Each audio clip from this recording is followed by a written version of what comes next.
Você que já ofertou, estenda suas mãos para cá. O Adriel está de partida, né? Muitos já sabem, mas está indo para Belo Horizonte. Vai em busca de um sonho, seminário, né? Integral, vai viver lá, né, filho? O que eu falei para você essa semana? Falei, meu filho, a hora que você estiver lá, e você não vai atrás de casa pequena, vai atrás de casa grande, porque logo, logo eu e minha família tá chegando lá, ficar um dia lá. Imagina lá em Belo Horizonte, cara, meu sonho. E Deus está levantando o Adriel para ir lá.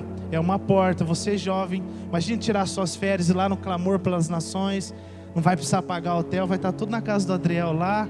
Ele vai pagar comida para nós, em nome de Jesus, né? Estenda sua mão para cá, abençoe a vida dele.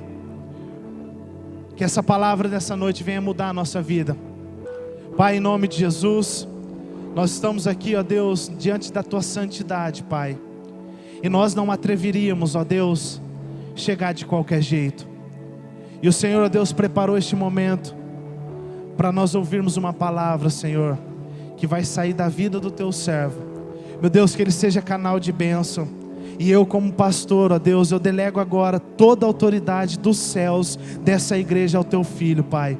Usa com poder para a glória e louvor do Teu santo e bendito nome. Amém.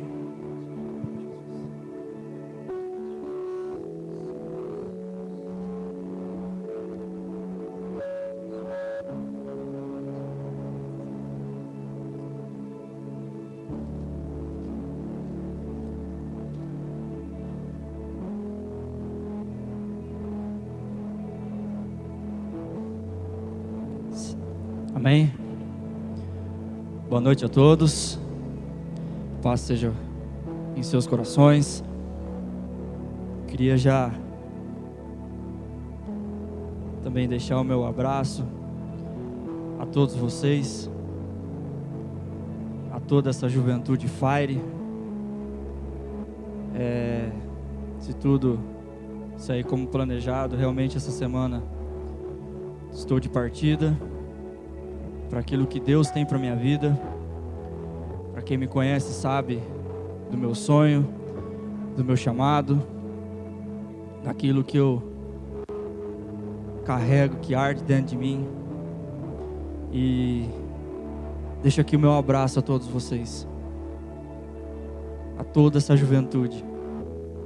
Aqui eu passei por todas as fases da minha vida até o momento, e eu digo a vocês que vocês estão num bom lugar.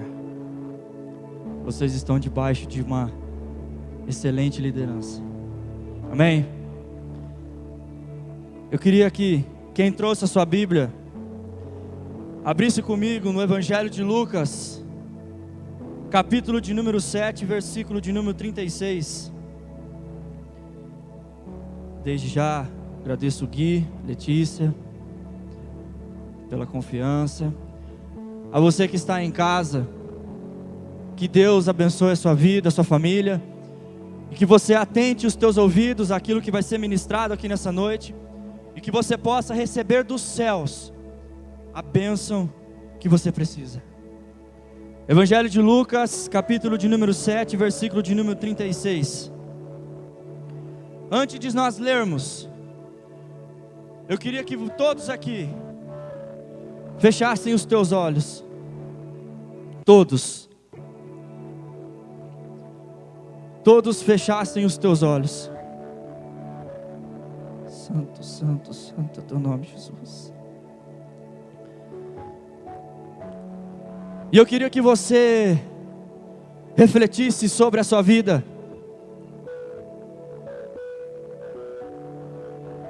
E eu quero lhe fazer duas perguntas antes de começarmos a mensagem. A primeira delas é: por que você segue a Jesus? E a segunda que eu quero deixar a você: se o inferno não existisse, você continuaria sendo um cristão?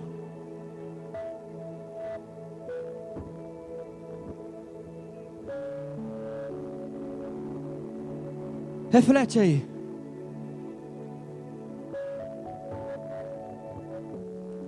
Por que você segue a Jesus?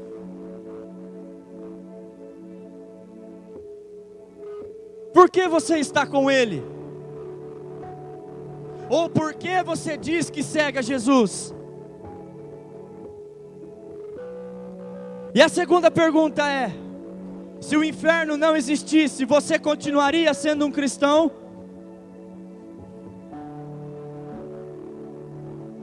Pode abrir os teus olhos.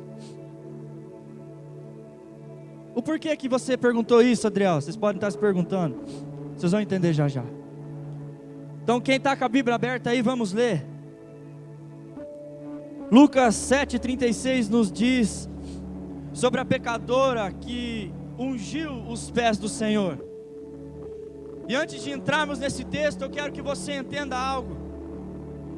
Jesus, Ele é aquele que conhece a verdadeira intenção do coração do homem. Jesus é aquele que conhece verdadeiramente a intenção do coração do homem. Jesus é aquele que conhece verdadeiramente o porquê você o segue. Jesus é aquele que conhece verdadeiramente o porquê que você está aqui na igreja. Jesus é aquele que conhece verdadeiramente cada filho seu. E Jesus é aquele que conhece verdadeiramente a intenção em cada atitude. Jesus é aquele que conhece. Jesus é aquele que sabe. Jesus é aquele que sabe, que consegue ver, que consegue enxergar no íntimo do coração. E Jesus também consegue enxergar a verdadeira motivação do homem em segui-lo. Jesus também é aquele que sabe e enxerga a verdadeira motivação do ser humano e do cristão em dizer em segui-lo. O porquê que eu estou dizendo isso? Porque nunca nos dias de hoje se viu tantas pessoas que dizem que seguem a Jesus, muito mais pelo que Ele pode oferecer, do que pelo que Ele realmente é. Nunca se viu tantas pessoas com a motivação do seu coração errado. As pessoas, elas até vêm às igrejas, as pessoas, elas até vão às igrejas, mas vão pela motivação errada, mas seguem pela motivação errada. E um texto muito interessante é o que se encontra também antes de nós lermos o texto principal. Mateus capítulo de número 5 vai falar das bem-aventuranças. Mas o começo deste capítulo vai nos dizer que, vendo Jesus a multidão, Ele subiu ao monte e assentou-se.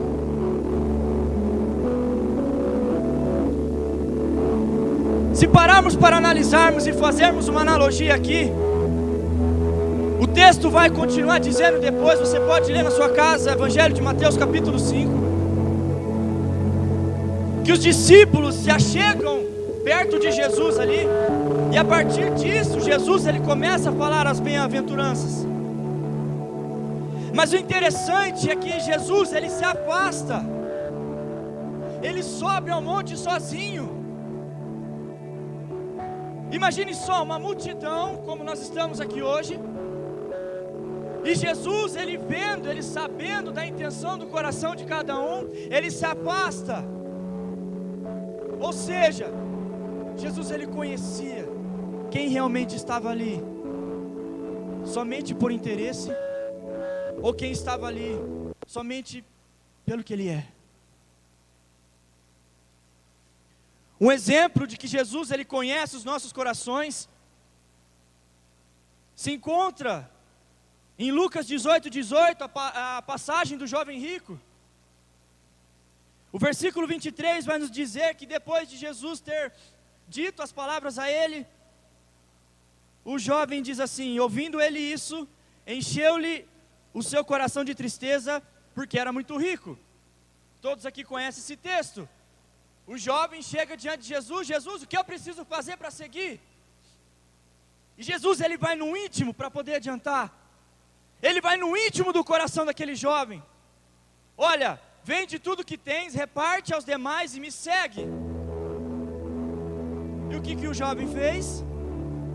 Ele se entristece, porque a motivação daquele jovem era errada. A motivação do coração daquele jovem estava errado. Vamos ao texto. Quem está com a Bíblia aberta, vamos acompanhar. Convidou-lhe um dos fariseus que comesse com ele. Entrando na casa do fariseu, Jesus tomou lugar à mesa. Certa mulher da cidade, uma pecadora, sabendo que ele estava à mesa na casa do fariseu, levou um vaso de alabastro com perfume. E estando atrás de Jesus, aos seus pés, chorando, molhava-os com suas lágrimas. Então os enxugava com seus próprios cabelos, beijava-os e os ungia-os com o perfume. Quero parar por aqui. O interessante de notar é que esse texto ele é muito profundo. O jantar naquela época não era um jantar qualquer. O jantar naquela época não era um convite qualquer. Não era uma refeição simples, mas era algo que era considerado de gala. Era um jantar especial. Era um jantar que era aberto ao público, como se fosse uma festa. As mesas eram divãs. As mesas daquela época eram parecidas como essa, comuns como as nossas, porém mais baixas. Eu coloquei isso aqui para vocês terem uma percepção. Eram mais baixas. E essas mesas eram colocadas em lugar de destaque. Eram colocadas nas varandas ou nos pátios. E quando as pessoas passavam e olhavam aquelas mesas nas varandas e nos pátios, elas entendiam que ali havia uma festa. E ao entender que ali estava uma festa, que ali havia uma festa, elas entravam. E o interessante de se notar, e aqui eu começo a mensagem, é que pela tradição judaica daquela época, se você fosse um convidado, aconteceu algumas coisas com você.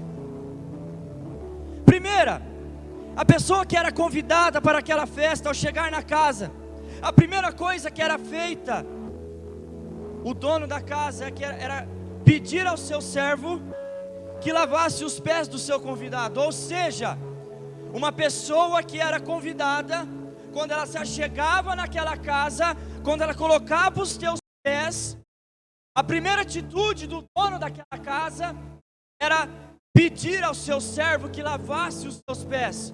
Porque naquela época na Palestina, o clima era de deserto, era uma região de deserto, de areia. Ou seja, os pés ficavam completamente sujos, encardidos.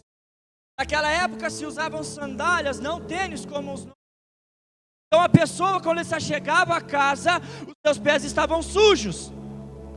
E o dono da casa pedindo para que se lavasse os pés. Por que disso? Havia um significado nessa atitude. Era um sinal de hospitalidade. Quando você era recebido dessa maneira, o dono da casa estava dizendo: olha, a minha casa é uma casa hospitaleira, eu te recebo. A segunda coisa que acontecia com aquela pessoa era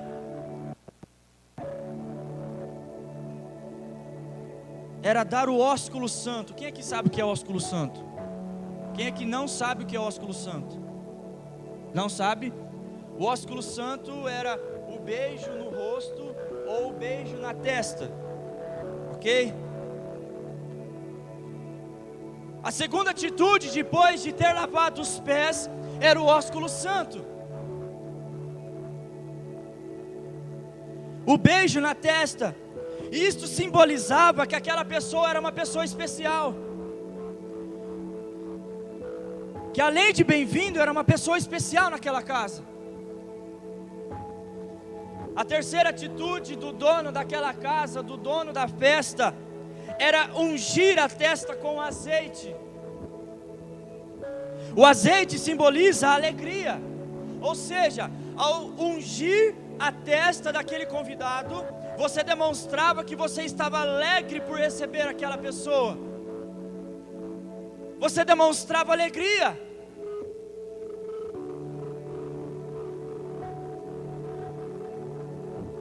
Porém, se nós analisarmos o texto, nós vamos ver que Jesus, ao chegar àquela festa, não acontece nada disso com ele.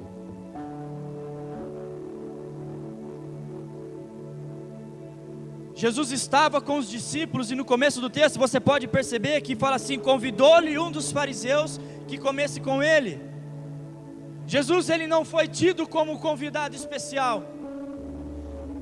Ele não teve os seus pés lavados, ele não recebeu o ósculo santo, ele não recebeu a unção com óleo, ou seja, Jesus passou desapercebido.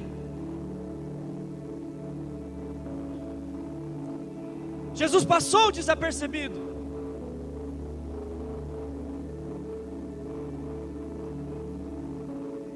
Mas aí tudo muda. Aí tudo muda. Como assim tudo muda, Adriel? Quando aquela mulher pecadora chega.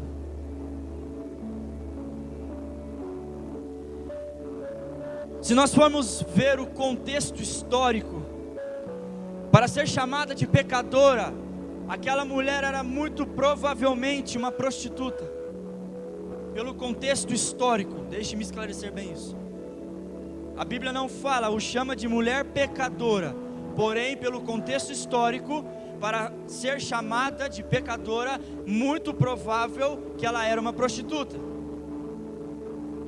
As prostitutas da época usavam um colar, o qual elas perfumavam esse colar com unguento. Unguento é perfume.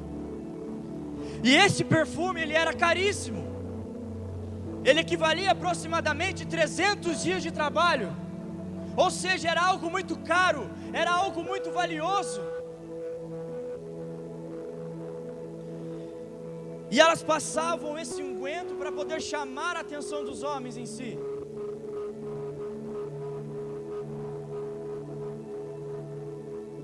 E eu quero relatar aqui 4 atitudes daquela mulher.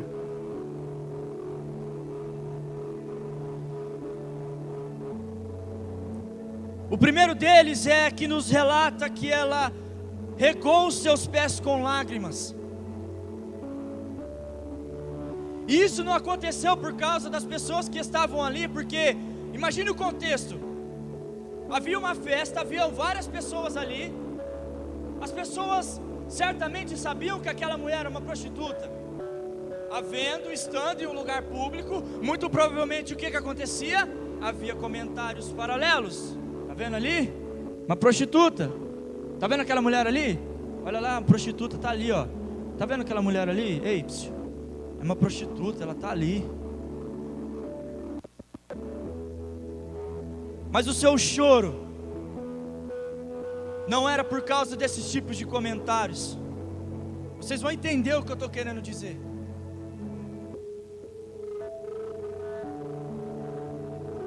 Ela chorou muito mais pela gratidão, porque havia encontrado alguém que perdoara os seus pecados. Ela estava diante de alguém que poderia perdoar os seus pecados. Ela estava diante de alguém que encontraria amor. Ela estava diante de alguém que mudaria a sua história. Ela estava diante de alguém que amaria de verdade. Ela estava diante do Jesus, o Todo-Poderoso. Imaginem a cena. E ela chorava. E ela regava os pés de Jesus. simbolizando gratidão.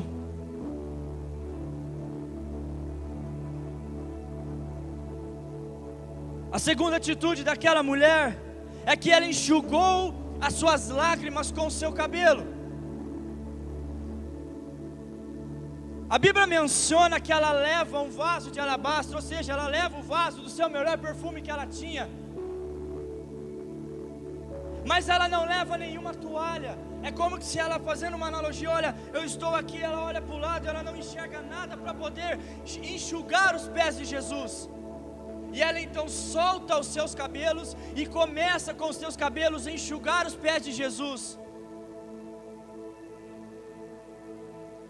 Naquela época isso não era normal.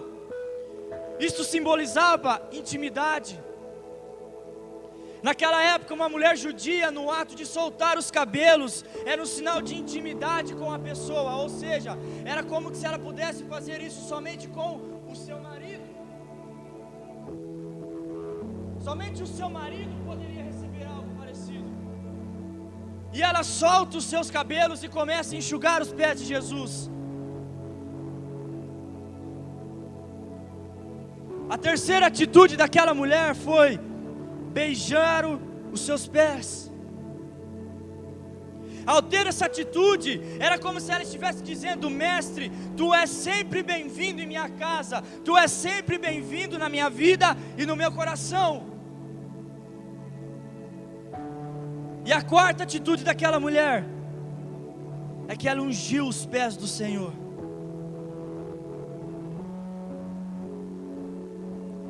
O mesmo perfume que outrora ela usava de uma maneira errada, agora ela estava ungindo os pés de Jesus. Ela estava ungindo o pé daquele que é. Ela estava lavando os pés de Jesus. Não era uma qualquer pessoa que estava diante dela, era o próprio Jesus, era a presença de Jesus que estava ali. E com essa atitude ela demonstrava que estava entregando o seu melhor a Ele. Tendo essa atitude, ela demonstrava: Senhor, eu estou te entregando o meu melhor. Eu estou te entregando o melhor que há dentro de mim. Eu estou te entregando o melhor que há dentro do meu coração. O que eu quero dizer com isso, meu querido? Jesus, Ele conhece a verdadeira intenção do seu coração. Ele sabe como verdadeiramente você o segue. Ele sabe verdadeiramente o porquê que você segue. Aquela mulher entendeu quem estava diante dela.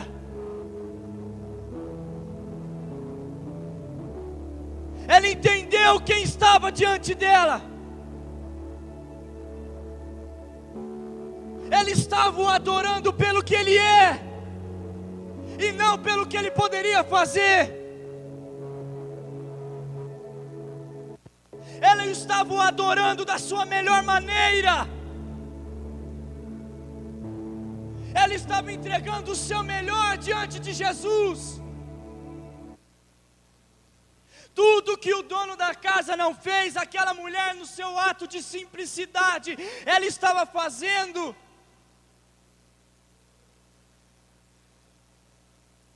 E o texto continua nos relatando isso. Versículo 39 nos diz: quando o fariseu que o convidou viu isso, disse consigo mesmo: se fosse profeta, saberia quem é a mulher que tocou nele, pois é pecadora. E aí Jesus, ele conta uma parábola. Disse Jesus ao fariseu: Simão, uma coisa tenho a dizer-te. Respondeu-lhe ele: dize, mestre. Ainda, né? Estou me aprofundando no texto aqui, fazendo uma analogia. Ainda tira um sarro. Era Jesus. Ele não convida Jesus da maneira correta, não tem as atitudes corretas de um convidado, e ainda agora o chama de mestre.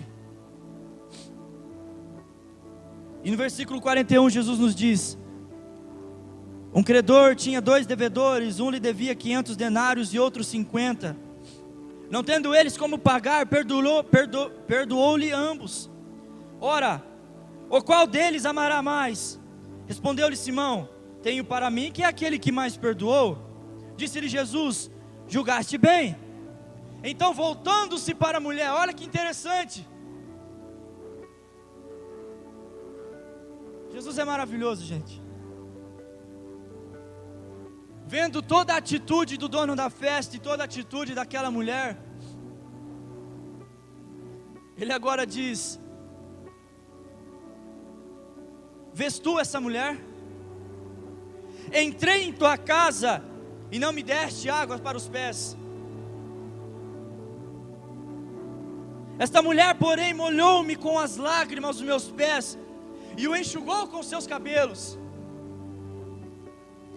Não me deste um beijo, mas ela desde que entrou não parou de beijar os meus pés. Não me ungiste a cabeça com óleo, mas ela me ungiu os pés com perfume. Por isso te digo, que são muitos os pecados lhe são perdoados, pois muito lhe amou. Mas aquele que é pouco perdoado, pouco ama. Ou seja, Jesus, ele sabia a verdadeira intenção daquele homem, mas também conheceu e sabia a verdadeira intenção daquela mulher. E eu repito mais uma vez para você nessa noite: por que você segue a Jesus? Por que você se diz que está em Jesus?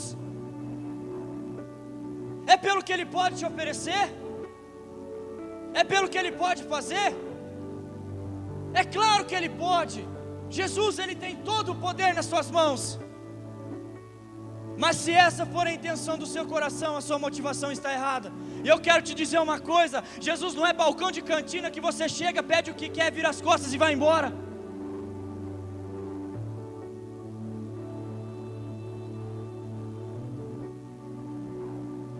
Jesus não é balcão de cantina que você pede o que quer, vira as costas e vai embora. Se você adora Jesus muito mais pelo que Ele pode lhe oferecer, no primeiro não, você se frustra. Se você o adora muito mais pelo que Ele pode fazer na tua vida, no primeiro não de Jesus, você se frustra. Aí sabe o que vai acontecer? Você vai sair da igreja. Aí sabe o que vai acontecer? Você vai sair falando mal. Aí sabe o que vai acontecer? Você vai pregar o pau em todo mundo, mas não vai olhar para dentro de si. Porque a motivação do seu coração estava errada. A motivação do seu coração estava pelo que Ele podia te dar e não pelo que Ele realmente é.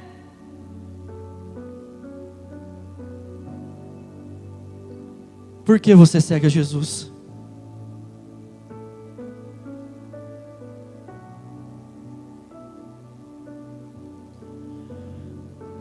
Por que você segue a Jesus?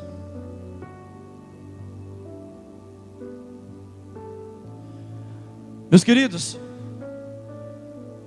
nós estamos vivendo os últimos dias, e toda vez que eu for pregar, eu vou falar sobre isso. Nós estamos vivendo os últimos dias, pelo amor de Deus. Jesus está prestes a voltar para buscar a sua igreja. Quantos creem nisso? Amém? Amém. Na hora que Jesus voltar, vocês ficarem, vocês cuidam lá da minha casa, beleza? Jesus, Ele conhece a intenção do seu coração. Nunca se viu nos dias de hoje tantas pessoas frustradas dentro do Evangelho. Nunca se viu pessoas frustradas dentro das igrejas. Porque a motivação do seu coração está errada.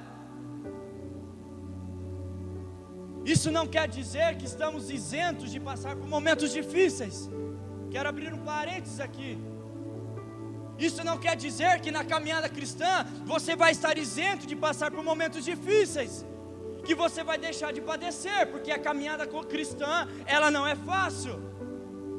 A própria palavra nos diz: escolhei a porta estreita. Ou seja, o caminho ele é difícil. Porém, no Evangelho de João, capítulo 15, ele vai nos dizer que ele deixaria o Consolador. Ele deixaria o Consolador e estaria conosco todos os dias. Tiago, capítulo 1, vai nos dizer também algo. Meus amados irmãos, tende por motivo de grande alegria passardes por provações, sabendo que a prova da vossa fé causa perseverança. Na continuação do texto vai nos dizer: e aquele que perseverar até o fim, alcançará a coroa da vida. Meu querido, Jesus, Ele conhece a verdadeira intenção do seu coração, e eu quero te convidar nessa noite a você adorá-lo pelo que Ele é na sua vida, e não pelo que Ele pode fazer.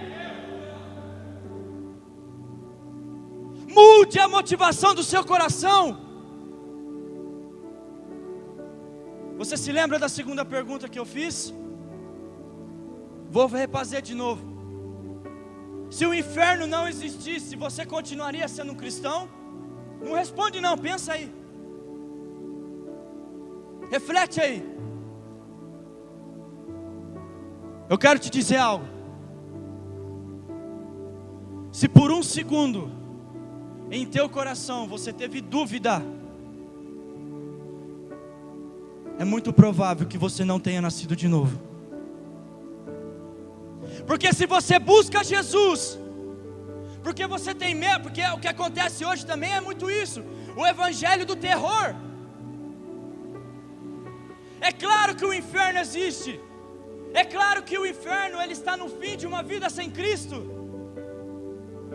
mas a motivação também está errada. Se você segue a Jesus, se você serve a Jesus, se você vem até a igreja, porque você tem muito mais medo de ir para o inferno do que amar a Jesus, tome muito cuidado, você vai ser o primeiro a descer.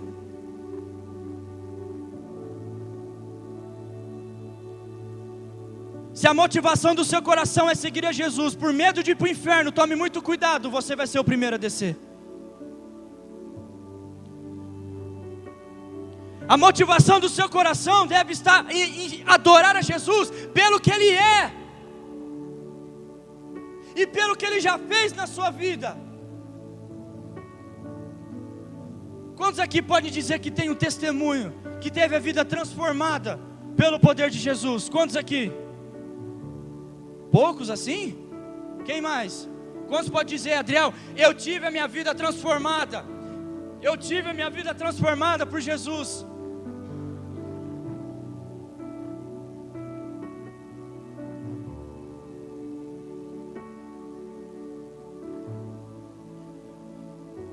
Se você segue a Jesus pela motivação errada, você vai se frustrar. Se você está em Jesus pela motivação errada, você vai se frustrar. Se você não estiver firmado realmente na rocha que é Cristo, na presença, pelo que Ele é, você vai se frustrar. Mas eu quero te dizer algo nessa noite: Jesus é aquele que também vem, deixa o seu Espírito Santo, o Consolador, aquele que estaria conosco todos os dias. Jesus é aquele que está dentro de você. Jesus é aquele que prometeu estar conosco até a consumação dos céus. Jesus é aquele que te encheu do seu Espírito. Eu amo falar essa passagem. Gênesis capítulo 1 vai nos dizer isso.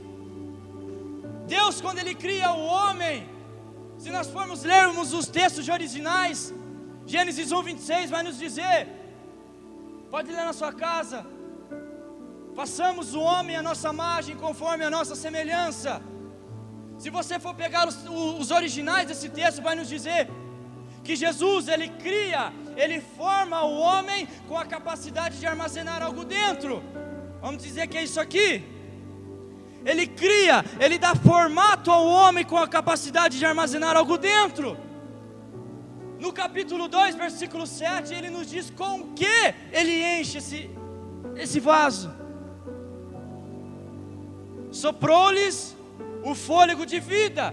Fôlego de vida, traduzido do hebraico, é Ruach Tonadesc, ou seja, Espírito Santo. Ou seja, Ele cria, Ele forma, Ele molda a capacidade de armazenar algo dentro, e Ele enche esse vaso com o seu Espírito Santo.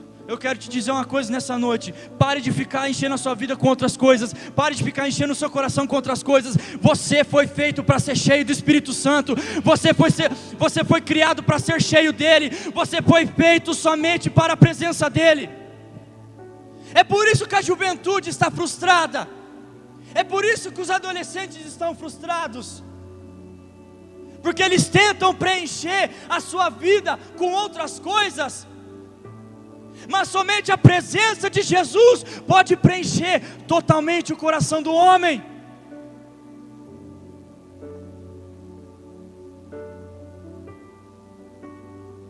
E eu encerro aqui. Coloque-se de pé.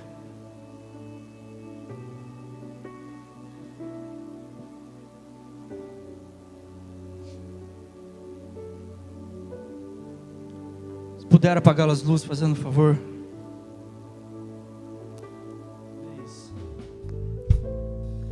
Meu abraço a todos vocês. Obrigado, Gui, pela oportunidade. Vocês moram aqui, ó. Amém? Que vocês saiam daqui entendendo que nós devemos adorar a Jesus pelo que Ele é e não pelo que Ele pode te dar. Como aquela mulher fez, entregando o seu melhor. Que você saia daqui com aquele coração nessa noite. Amém? Vamos aplaudir o Senhor.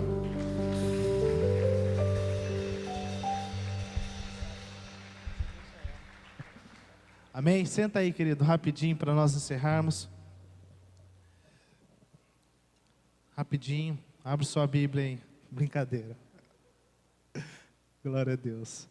Amanhã nós temos às 9h30, 9h30, fala 9h30. 9h30, nós temos uma aula fantástica. Quem teve lá domingo? Uma aula sobre teologia. Quem quer aprender da Bíblia aí? Quem quer aprender da Bíblia? Nós temos lá um material assim, ó, fantástico para você aprender mais da Bíblia, teologia simples, de graça. Não é bem de graça, porque a apostila lá, o xerox, você tem que xerocar, mas é somente esse custo. Então, todo domingo, 9h30, você vai se formar um teólogo, ó. Imaginem, jovens teólogos, é bom, é crescimento, amém? E nós temos também, você que está fazendo o curso, amanhã nós temos o culto às 8 da manhã lá na Santa Clara, o culto da melhor idade. Você que é jovem, não é o seu lugar, amém? Nós temos a primeira celebração amanhã às 5 horas e às 20 horas a segunda celebração. Eu quero ver você aqui, amém? Posso ouvir um amém? Posso ouvir um amém? Posso ouvir um amém? Se coloque de pé para nós encerrarmos. Vem cá, Andrei, hora para encerrar, filho.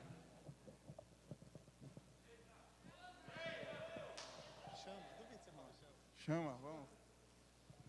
Vamos lá, vamos fechar nossos olhos. Senhor Deus, Senhor Pai, Jesus, muito obrigado, Deus, por mais uma palavra, Senhor, que o Senhor penetrou em nossos corações, ó Pai, e que quando sairmos daqui dessa igreja hoje, ó Pai, que essa palavra, ó Pai, venha fazer diferença no nosso dia a dia, ó Pai, que em nome de Jesus, ó Pai, essa palavra venha entrar, Senhor, nos nossos corações, moldar o nosso caráter, nossa intimidade, Senhor, contigo, ó Deus, em nome de Jesus, ó Pai, que o Senhor venha abençoar, ó Pai, os nossos passos, aonde estivermos, ó Pai, que venha ser embaixo da sua graça, embaixo da sua glória, ó Pai. Que em nome de Jesus, que cada um que vai sair daqui, ó Pai, vai sair, Senhor, seguro por suas mãos, ó Pai. E que em nome de Jesus, ó Pai, vai ser, ó Pai, mensageiros da sua palavra, ó Pai. Vai ser homens e mulheres segundo a sua imagem, ó Pai, segundo o seu caráter, ó Deus. Em nome de Jesus, ó Pai. Eu te peço, Senhor, e já te agradeço, ó Deus, por tudo que o Senhor fez, ó Pai. Porque é tudo pela sua honra, tudo é pela sua graça, ó Pai. Tudo pela sua misericórdia, ó Pai. Louvado e exaltado seja o seu nome. Em nome de Jesus. Amém. Chama. Levante sua mão direita assim, ó. Que o Senhor te abençoe e te guarde. Que o Senhor levante o seu rosto sobre ti e tenha misericórdia de ti. Que o Senhor cubra o seu rosto e te dê paz. Vá em paz, querido. Deus abençoe. Bom rolê em nome de Jesus. Amém?